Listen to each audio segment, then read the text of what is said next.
आज भी हमारे साथ मौजूद है मुफ्ती अबू बकर मिसबाही साहब, जिनसे हम कुर्बानी से रिलेटेड कुछ सवालात करेंगे। आइए चलते हैं मुफ्ती साहब के पास।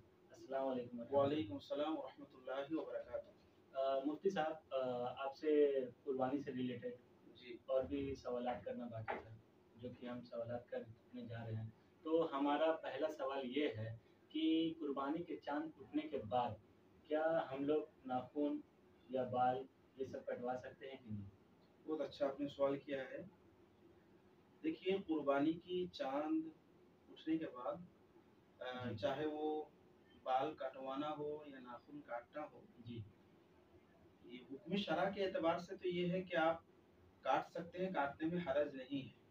जी, लेकिन फजीलत की बात हो, इस्तिहबाबी हुक्म की बात हो, तो बेहतर ये है कि ना काटें।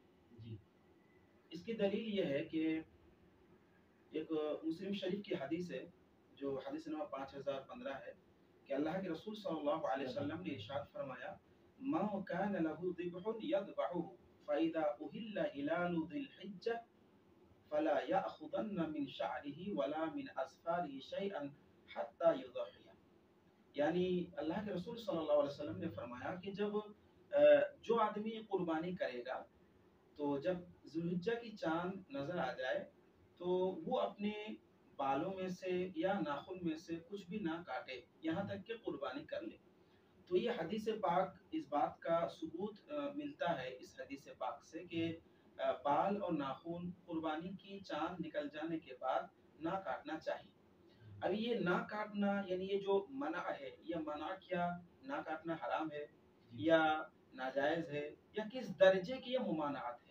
तो इस सिलसिले में एक फ़िक़्ह हनफी की बहुत मोतबर किताब रद्दुल मुहतार, इसकी पहली जिल्द सफ़ा 565 के अंदर मौजूद है कि फ़हाज़ा महमूलुन अला नुदबे बिल इज्मा, यानी ये जो हुक्म है, ये हुक्म इस्तिहबाब पर दलालत करता है। यानी बाल और नाखून ना कटवाना ये मुस्तहब है, क्योंकि दूसरी हदीसों से इस बात का हमें हुक्म मिलता है कि जो बगल का बाल है या नाखून है या नाफ के नीचे का बाल है, ये 40 दिन के अंदर अंदर काट लेने का हुक्म दिया गया है। उससे ज्यादा देर करना ये मना किया गया है। तो इसलिए कुर्बानी की चांद निकल जाने के बाद अगर पता चला किसी के बाल इतने बड़े हो गए हैं या फिर नाखून बड़े हो गए हैं कि काटना जरूरी हो गया, या मुँह ज़ेरे नाफ 40 दिन से ज्यादा हो गया है, तो उसके लिए तो जरूरी है कि कुर्बानी की चांद भी अगर से निकल जाए वो काट ले।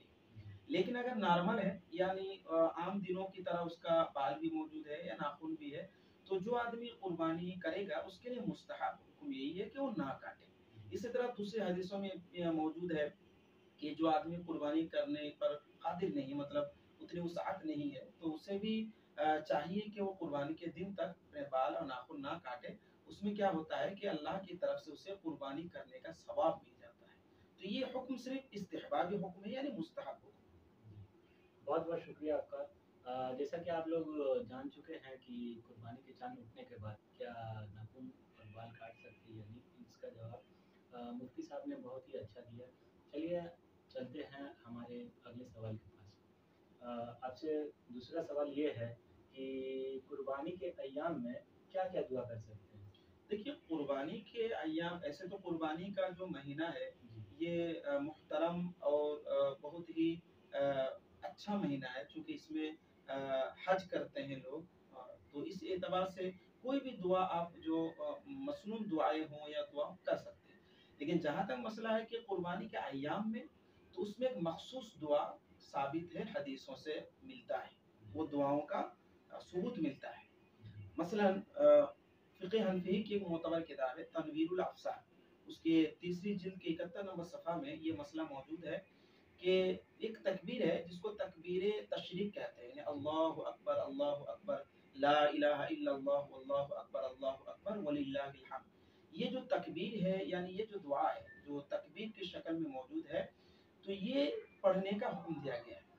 और ये 9वीं ज़िलहिज्जा की नमाज़ फ़ज्र से लेकर के 13वीं ज़िलहिज्जा की असर तक पढ़ने का हुक्म दिया गया है। यानी हर उस فرض نماز میں جو فرض نماز جماعت مستحبہ کے ساتھ ادا کی جائے، یعنی مسجد میں جماعت مستحبہ کے ساتھ اگر وہ نماز ادا کی جائے تو اس ہر فرض نماز کے بعد ایک مرتبہ پڑھنا واجب ہے، 3 مرتبہ پڑھنا یہ افضل ہے۔ تو یہ جو تکبیر ہے، یہ تکبیر 9 ذی الحجہ کی فجر سے لے کر عصر کی یعنی 13ویں کے عصر تک پڑھنے کا حکم دیا گیا ہے، اور یہی پڑھنا چاہیے۔ تو اس میں اور ایک سوال ایڈ کرتے ہیں کہ یہ صرف جماعت کے ساتھ نماز پڑھیں گے تبھی یہ تبھی جائز ہے؟ یہ مطلب واجب ہے 1 مرتبہ پڑھنا، اور 3 مرتبہ پڑھنا افضل ہے۔ اور اگر ایسے ہی کوئی منفرد پڑھتا ہے تو اس کے لیے مستحب ہے وہ پڑھے، جیسے عورتوں کے لیے بھی حکم یہ ہے کہ وہ آہستہ پڑھے، جی تو پڑھ سکتی ہے۔ جی، بہت بہت شکریہ۔ چلتے ہیں ہمارے آخری سوال کے پاس۔ تو ہمارا یہ آخری سوال ہے کہ کیا یہ بات سچ ہے کہ جس گھر میں نماز نہ ہو اس گھر کی قربانی جائز نہیں ہے؟ دیکھیے، نماز ہر مسلمان پر، ہر مسلمان عاقل و بالغ کے اوپر فرض ہے، ٹھیک ہے؟ تو نماز کی فرضیت کا تو کسی کو انکار نہیں، بلکہ انکار ہو ہی نہیں سکتا، کوئی انکار کرے گا تو وہ کافر ہو جائے گا۔ جی تو نماز یہ فرض ہے، اور اس کو 1 مرتبہ بھی اگر کوئی جان بوجھ کر چھوڑتا ہے تو اس کی بہت سی سزائیں حدیثوں میں وارد ہیں۔ اس لیے نماز تو بالکل ترک نہیں کرنا چاہیے، اگر کسی نے غلطی سے ایسا کر لیا ہے تو اس کو توبہ کرنا اس پر لازم و ضروری ہے، لیکن اس کی وجہ سے قربانی جائز نہیں ہوگی یا قربانی درست نہ ہوگی ایسا نہیں، بلکہ قربانی ایک الگ طرح سے واجب ہے، یعنی قربانی ایک الگ حکم شرع ہے، یعنی شریعت کا جس طرح حکم یہ ہے کہ نماز پڑھنا فرض ہے، اسی طرح شریعت کا حکم یہ بھی ہے کہ اگر کسی کے پاس کسی کو وسعت ہے، اللہ نے کسی کو وسعت عطا کی ہے تو اس کے اوپر قربانی بھی واجب ہے۔ تو قربانی ایک الگ جہت سے واجب ہے، کسی کے پاس اگر مال ہے، کسی کو وسعت ہے تو اس پر جو ہے قربانی واجب ہے، اور ہر مسلمان عاقل و بالغ کے اوپر نماز فرض ہے۔ تو اگر کوئی ایک فرض کو چھوڑ دیتا ہے تو اس کی وجہ سے دوسرے واجب پر کوئی خلل نہیں پیدا ہوگا، ایسا نہیں کہ دوسری واجب جو ہے اس سے مطلب رخصت ہو جائے گی یا جائز نہیں ہوگی، ایسا کوئی مسئلہ نہیں، بلکہ قربانی جس پر واجب ہے اس کو قربانی کرنا ہوگا۔ چلیے، بہت بہت شکریہ ہمارے ان سوالوں کا جواب دینے کے لیے۔ امید ہے آپ کو ان سوالوں کا جواب مل گیا ہوگا۔